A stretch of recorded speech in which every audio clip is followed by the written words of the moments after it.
Na mtazamaji, leo tukiangazia taarifa ambayo tumeipa kipaumbele ni kwamba wanafunzi wa shule ya upili ya wasichana ya Butere ambao walitarajiwa kushiriki mashindano ya kitaifa ya michezo ya kuigiza jijini Nakuru wamejiondoa kwenye mashindano hayo kwa madai ya unyanyasaji na kudhulumiwa. Polisi waliwatupia vitoa machozi na kuwajeruhi wanahabari. Tamthilia ya Echoes of War imezua mjadala kwani inazungumzia masuala ya uongozi nchini na maandamano ya Gen Z ya mwaka uliopita. Marian Nyambura na taarifa kamili.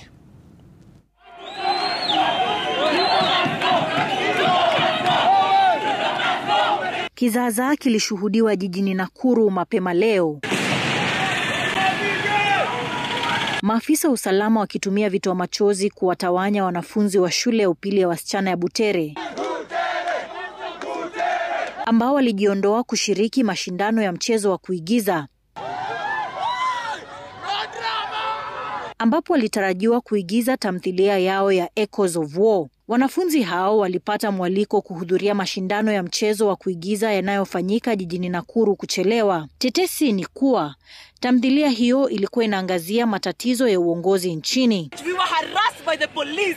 They took us to stage with nothing.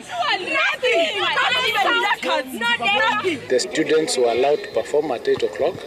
When they came to the stage and after the national anthem, one of them stepped forward and said they are not willing to perform without their director, Mr. Malala.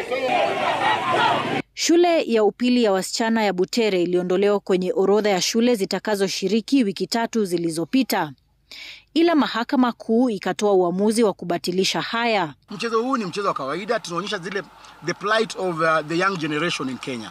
Tunaona kwamba young generation kuna matakwa ambayo wanataka ifanyike Kenya. Wanataka good governance, hawataki mambo ya corruption, wanataka healthcare mzuri, na wanapigana na wale elderly generation. Wanasema kwamba hawataki kwamba haki zao zinyanyaswe kila wakati.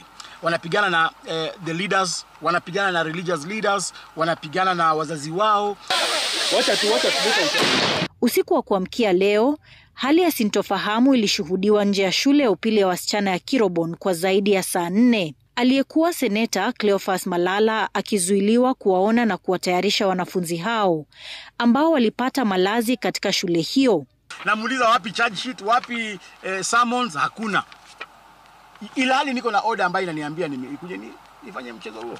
Sasa ukinishika katikati ya barabara kama hii, usiku umenipata hapa, umenishika, sijui ananipeleka wapi. Maafisa wa usalama wakitumia vitoa machozi kuwatawanya wanahabari ambao walikuwa wanapeperusha taarifa ya kukamatwa kwa Malala. Maafisa wa polisi walinitupia vitoa machozi na kunijeruhi nilipokuwa na peperusha taarifa hiyo mubashara. Wanahabari Robert Maina na Peter Kimani wa Inoro na Standard Group wakijeruhiwa pia na maafisa hao. Wafungue barabara, mimi niende. Malala alikamatwa na kufikishwa katika kituo cha polisi cha Eldamaravine kabla ya kuachiliwa. Tutarejea mahakama kuu kueleza mahakama kwamba mkurugenzi ukanda wa Wizara ya Elimu ukanda wa Magharibi Bwana Abiero amekosa kuheshimu uamuzi wa mahakama. Kile tumeanza kuona ni dalili ya udikteta, ni dalili ya udikteta. Tunaanza kurudi enzi zile za Nyayo, tulikuwa na udikteta. Ukiwa na chochote ambacho labda kinakosoa serikali, unaambiwa this is sedition. What you are doing is seditious, unawekwa ndani. Marian Nyambura, runinga ya Citizen.